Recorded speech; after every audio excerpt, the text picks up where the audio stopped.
বাংলাদেশের অন্তর্বর্তী সরকারের সমালোচনা করে যুক্তরাজ্যের অল পার্টি পার্লামেন্টারি গ্রুপের প্রকাশিত প্রতিবেদনটি প্রত্যাহার করা হয়েছে। এই প্রতিবেদনটি ক্ষমতাচ্যুত প্রধানমন্ত্রী শেখ হাসিনার সরকারের পক্ষপাতিত্ব করেছে বলে অভিযোগ ওঠার পর এই সিদ্ধান্ত নেওয়া হয়। রোববার ব্রিটিশ সংবাদ মাধ্যম দ্য গার্ডিয়ান এই তথ্য জানিয়েছে। প্রতিবেদনে বলা হয়, গত নভেম্বরে এপিজি বাংলাদেশের বর্তমান অন্তর্বর্তী সরকারের সমালোচনামূলক একটি প্রতিবেদন প্রকাশ করেছিল।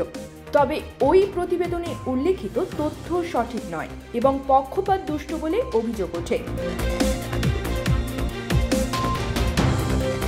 যুক্তরাজ্যের সরকারি কর্মকর্তারা জানান, হাউস অব কমন্সের এক এমপির অভিযোগের পর প্রতিবেদনটি পর্যালোচনা করে বিতরণ বন্ধ রাখা হয়েছে।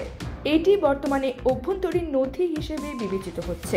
প্রতিবেদনটি নোবেল বিজয়ী ডক্টর মোহাম্মদ ইউনূসের নেতৃত্বাধীন অন্তর্বর্তী সরকারের কঠোর সমালোচনা করেছিল।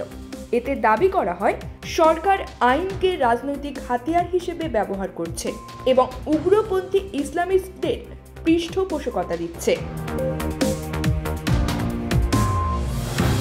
বাংলাদেশে গণ আন্দোলনের পর শেখ হাসিনার পতনের প্রেক্ষাপটে ওই প্রতিবেদনে আইন শৃঙ্খলা বাহিনীর কঠোর দমন-পীড়নের উল্লেখ করা হয়।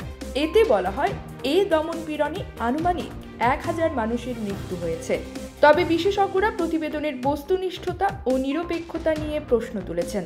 লন্ডনের school of oriental and African স্টাডিজের অধ্যাপক নাওমি হোসেন একে পক্ষপাত দুষ্ট এবং বিশ্লেষণে দুর্বল বলে অভিহিত করেছেন।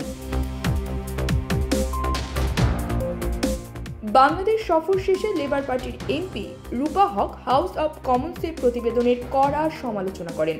তিনি বলেন, এটি বাংলাদেশের অন্তর্বর্তী সরকারের বিরুদ্ধে ষড়যন্ত্রমূলক প্রচারণার অংশ। রূপা জানান, ডক্টর ইউনূস ব্যক্তিগতভাবে তার সঙ্গে এই প্রসঙ্গ উত্থাপন করেছিলেন।